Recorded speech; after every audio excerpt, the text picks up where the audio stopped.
Thank you, Gail, and Variety. Gail, you're such a badass, and you're so nice. That's what I love.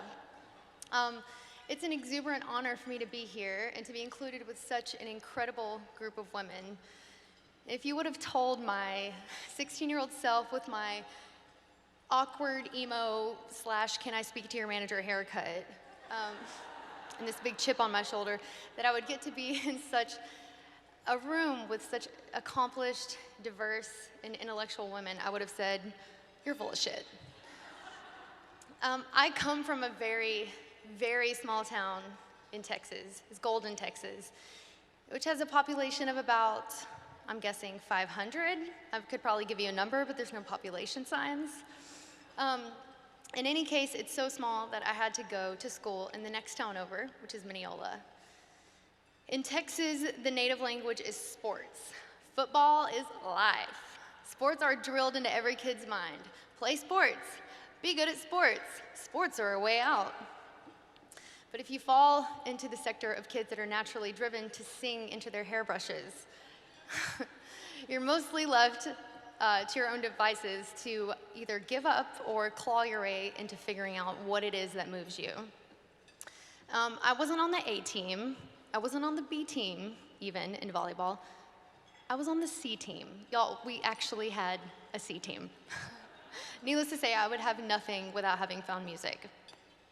Art and music are the first departments to have budget cuts slashed when the money goes to sports. Teachers, I remember, sometimes had to buy supplies out of their own pockets, and choir and band programs in nearby towns just completely dried up and blew away. But luckily, ours didn't. I was interested in trying the flute in the school band. I mean, I never made it past sixth chair, but I at least had the opportunity to figure out that it wasn't my thing. Then when I was 12, I got a guitar, and that was for Christmas. My parents, also gave me guitar lessons once a week for the next several years. And my teacher was this really great man named John DeFore, who taught out of this really small room in a haunted hotel from the 1800s. For real, for real. But he was a very special teacher, and he thought outside the box. And he did something very important. He gave me a challenge. It wasn't to memorize notes and scales robotically until I could play them with my eyes closed. He dared me to go home and write a song. I had dabbled a little bit in that before, but this is when he really said, go home and write a song. No matter how awful you think it is, just write it. Just get it out. It was cumbersome at first, but I did that week after week, and I'd play him a new song, and he would critique it, questioning my chord and my lyric choices, and then he would make me a little tape. And pretty soon I had a lot of tapes. And songwriting just became this outlet for me, for whatever I was going through, like my first real heartbreak. The whole process was so fundamental, and without realizing it, he prepared me with the tools that I need to later actually move to Nashville and actually become a songwriter for a living. And it was just completely invaluable. Yeah.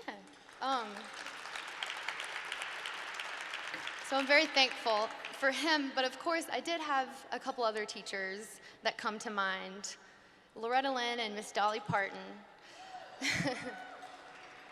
Yeah, okay, they got the big hair, they're frilly and they're rhinestoned and they're glamorous, but they're important for more than that. They're writers, and they write about real things. They wrote about real things. Birth control, women's libido, gasp, husbands that drink. And even if the subject matter was thought to be controversial and banned by radio, they had the courage to stay true to these visions in the face of this disapproval, especially at that time. It must have required some gigantic balls. And starting out, I found myself being told that I really shouldn't write about certain things. Weed, homosexuality, most of my observations on society in general. I was told that a debut female had to release something upbeat. You know, the classic, oh, we need something that everyone's gonna like. And clearly, I don't agree. So I really fought for my first single, which was Merry Go Round, saying, I'm willing to go down in flames for the song which you're saying, isn't gonna work. I just wouldn't feel proud of myself if I altered this, to try and sell more. And I was actually met with the word-for-word response. This is from a grown man, one that runs a company, saying, well, sometimes in this business, you just gotta do things that you're not proud of. And I said, that's where me and you are very different.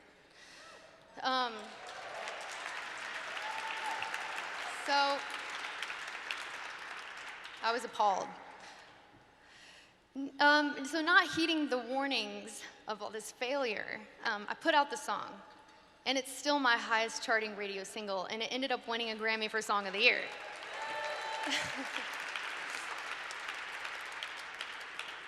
Little gold star is just reinforcing what I instinctively felt, that a woman's perspective is important, but it's even more important to have the courage and the opportunity to share it.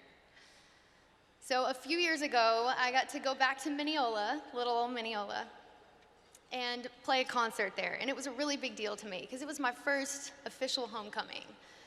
There's no music venues anywhere near my hometown, so we had to build one in the middle of a field.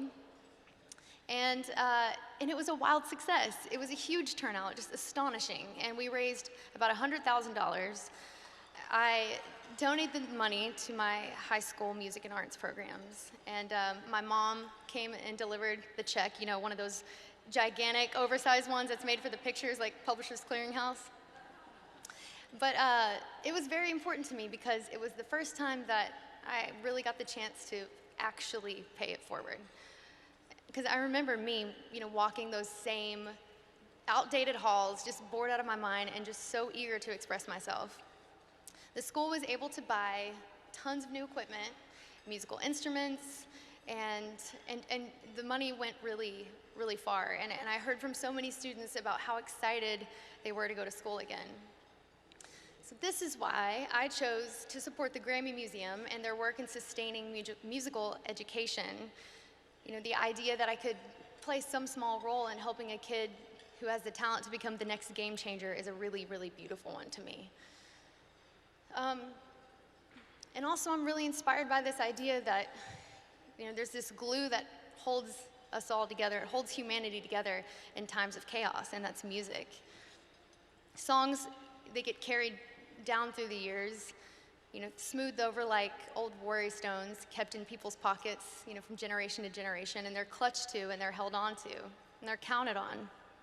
Songs of hope, peace, songs of pride and protest, songs of humor, songs of grief, love. Art is no luxury. It's as natural as an element as fire or water.